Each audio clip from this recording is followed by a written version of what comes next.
హైదరాబాద్లో federation of క్షత్రియ యువజన సంఘం ఆధ్వర్యంలో మహారాజా శ్రీ పివిజి రాజు క్షత్రియ క్రీడోత్సవాన్ని నిర్వహించారు. క్షత్రియులు రాజకీయంగా మరింత ఎదగాల్సిన అవసరం ఉందని కేంద్ర మంత్రి శ్రీనివాస వర్మ అన్నారు. క్షత్రియ యువత రాజకీయాల్లోకి రావాలని ఆయన పిలుపునిచ్చారు. ప్రధాని నరేంద్ర మోదీ క్షత్రియ సామాజిక వర్గానికి తగిన ప్రాధాన్యత కల్పించారని శ్రీనివాస్ వర్మ పేర్కొన్నారు.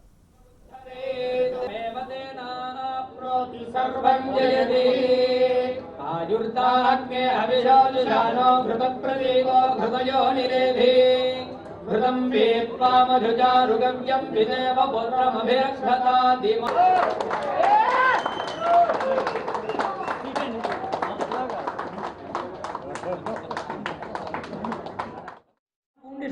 అయితే ఇక్కడ కొన్ని విషయాలు మనం ఆలోచన చేయాల్సినటువంటి అవసరం.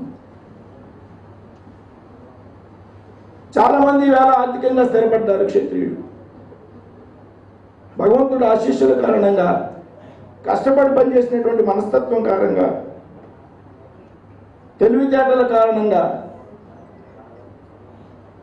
వేళ చాలామంది క్షత్రియులు ఆర్థికంగా స్థిరపడ్డారు అనేటువంటి విషయంలో ఏమాత్రం కూడా అనుమానం ఉంది. అనేక మంచి కార్యక్రమాలకు పెద్దలు ప్రోత్సాహం ఇస్తున్నారు. అశోక్ గజపతిరాజు గారి కుటుంబం యావత్ ఆస్తిని దారపోసింది. ఇవాటి రోజుల్లో గంగరాజు గారు, లేకపోతే ఇందాక వర్మ గారు, లేకపోతే హైదరాబాద్లో ఉన్నటువంటి ఆగరు సీతారామరాజు గారు, చాలామంది వ్యక్తులు వారి వారి స్తోమతను బట్టి ఇవాళ కమ్యూనిటీకి ఉపయోగపడుతున్నారనేటువంటి విషయంలో వాస్తవం ఉంది. అయితే ఇక్కడ